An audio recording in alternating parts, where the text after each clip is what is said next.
Hello everyone. Welcome to the second prose unit, The Tsunami, prescribed by NCERT. In this video, I'll first introduce the prose along with some key concepts. Then we'll read the three parts of the texts line by line. I'll discuss the word meanings along with the explanation of the text. In the third part, we will analyze the major themes in the text. Let's jump straight into the introduction. This prose is a collection of real life stories based on the 2004 tsunami that hit the Indian Ocean, affecting 14 countries, including Indian coastal regions, Sri Lanka, Maldives, Indonesia, and Thailand. So, this is a collection of real life stories which are based on the 2004 tsunami. And these stories are taken from different countries from all over the world. Now, let's see what a tsunami is. A tsunami is a very large and powerful wave caused by earthquakes under the sea. On 26 December 2004, a tsunami hit Thailand and parts of India such as the Andaman and Nicobar Islands and the Tamil Nadu coast. According to official estimates, approximately 10,000 people lost their lives and lakhs of them lost their homes to this natural disaster in India alone. The Andaman and Nicobar Islands were the worst affected area in India. So, a tsunami is caused by an underwater earthquake and it causes mass level destruction by killing a lot of people and destroying their homes. Let's start reading the chapter now. This prose is divided into three parts. In part 1, we have stories from India. We have the story of Ignatius, who was a manager in Andaman Islands.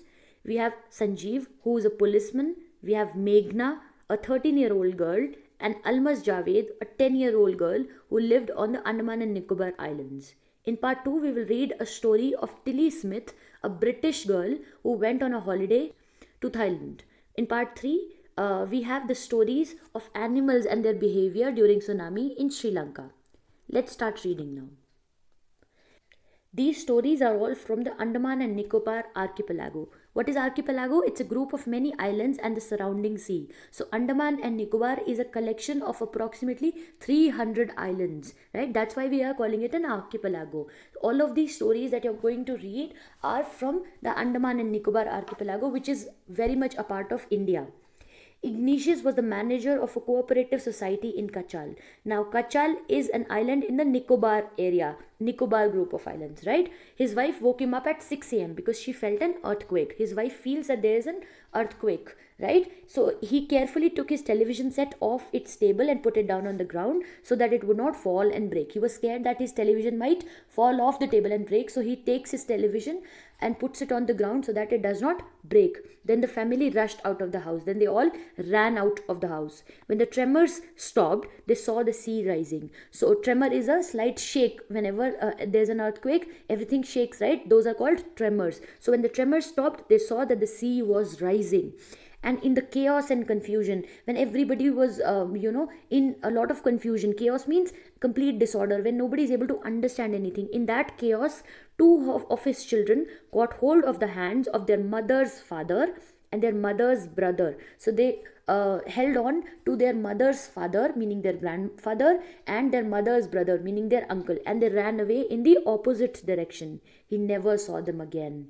His wife was also swept away. Swept away by what? Swept away by ocean water, of course. Only 3 other children who came with him were saved. So he was able to save only 3 of his children who came with him. The other 2 children who ran away in the opposite direction with their grandfather and their uncle, they were never seen again, and his wife was also swept away by the sea.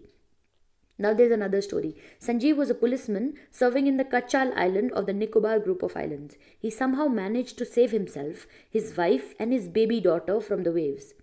But then he heard cries for help from the wife of John, the guest house cook. Sanjeev jumped into the water to rescue her, but they both were swept away. So he was a policeman and he served in the Kachal island of the Nicobar group of islands, and he managed to save himself, his wife, and his baby daughter. But then he saw that his cook's wife was drowning. He went ahead to save her, and then they both were swept away. They never came back. 13-year-old Meghna was swept away along with her parents and 77 other people. She spent 2 days floating in the sea, holding onto a wooden door. 11 times she saw relief helicopters overhead, but they did not see her. What are relief helicopters? They are helicopters bringing help to people during a natural disaster. These helicopters, they save people, they protect people. So they 11 times they saw relief helicopters, but the helicopters could not see her. She was swept away along with 77 other people, and she was holding on to a wooden board in the sea. She was brought to the shore by a wave and was found walking on the seashore in a daze. So she was completely confused and she was not in her senses. She was in a daze. She did not remember what was happening. She was walking alone on the seashore when she was swept off to the seashore by a wave, right? Almaz Javed was 10 years old. She was a student of Carmel Convent in Port Blair, where her father had a petrol pump. So Port Blair is the capital of Andaman and Nicobar Islands. So she's 10 years old, Almaz Javed. She's a student of Carmel Convent School. She studies in Port Blair, and her father owns a petrol pump. Her mother Rahila's home was in Nangauri Island. So her mother's home is in Nangauri Island. The family had gone there to celebrate Christmas. They had come to her mother's house, right? When the tremors came early in the morning, the family was sleeping. Everybody was sleeping at 6 a.m. in the morning. Almas's father saw the sea water recede. Recede means to go back, to move back. So he saw that the sea was going back. He understood that the water would come rushing back with great force. He woke everyone up and tried to rush them to a safer place. So her father knew that the sea is moving back, but it will come back with a greater velocity and it will hit everybody. As they ran, her grandfather was hit on the head by something and he fell down. Her father rushed to help him. Then came the first giant means huge wave that swept both of them away. Almas's mother and aunts stood clinging to the leaves of a coconut tree. So her father went to save her grandfather who was hit by something on his head. They both were swept away by a huge wave. Her aunts and her mother stood clinging. Clinging means hugging tightly. They were clinging to the leaves of a coconut tree and they were calling out to her. They were calling out to this little girl. A wave uprooted the tree and the two were washed away. So a wave was so strong. There was a wave that was so strong that just uprooted the whole tree, and all of the people who were clinging to the tree were taken away, were swept away with that wave. They were washed away. Alma saw a log of wood floating. She climbed onto it. Then she fainted. When she woke up, she was in a hospital in Kamorta. From there, she was brought to Port Blair. The little girl does not want to talk about the incident with anyone. She is still traumatized. Traumatized means greatly shocked, distressed. She's so sad about the whole incident that all of her family members, all of her aunts, her mother, her father, her grandfather, everybody was swept by these waves. She does not want to talk about this incident, right? So this was part 1.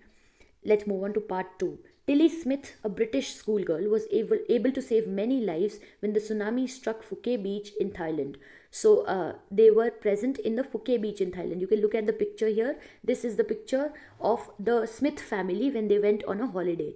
Though she has won a number of awards, her parents have not allowed their daughter to be interviewed on television and made into a heroine. She's won a number of awards for saving the lives of a lot of people. Let's see how she saved a lot of lives. The Smith family from southeast England was celebrating Christmas at a beach resort in southern Thailand. Tilly Smith was a 10-year-old schoolgirl. Her sister was 7 years old. Their parents were Penny and Colin Smith. So her parents are Penny and Colin Smith. She has a sister, a 7-year-old sister, and in the blue shirt is Tilly Smith. She's a British schoolgirl, 10 years old, and they went to Thailand to celebrate Christmas. It was 26 December 2004. Deadly tsunami waves were already on their way. They had been triggered by a massive earthquake off the northern Sumatra earlier that morning. The water was swelling and kept coming in, Penny Smith remembered. The beach was getting smaller and smaller. I didn't know what was happening.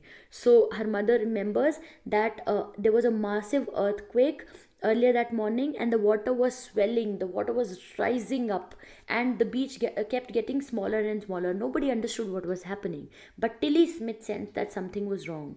Her mind kept going back to the geography lesson she had taken in England just 2 weeks before she flew out to Thailand with her family. Tilly saw the sea slowly rise and start to foam, bubble, and form whirlpools. Whirlpools are circular, swinging bodies of water. She remembered that she had seen this in a class in video of a tsunami that had hit the Hawaiian Islands in 1946. Her geography teacher had shown her class the video and told them that tsunamis can be caused by earthquakes, volcanoes, and landslides. So Penny Smith remembered that in her geography lesson, her teacher had showed them a video of tsunami hitting the Hawaiian islands in 1946. So she knew that something wrong was about to happen. She knew that the tsunami was going to hit. Tilly started to scream means shout, at her family to get off the beach. She talked about an earthquake under the sea. She got more and more hysterical. Hysterical means excited, out of control.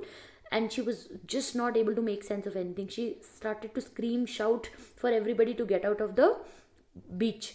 Said her mother Penny. I didn't know what a tsunami was, but seeing my daughter so frightened, so scared, I thought something serious must be going on.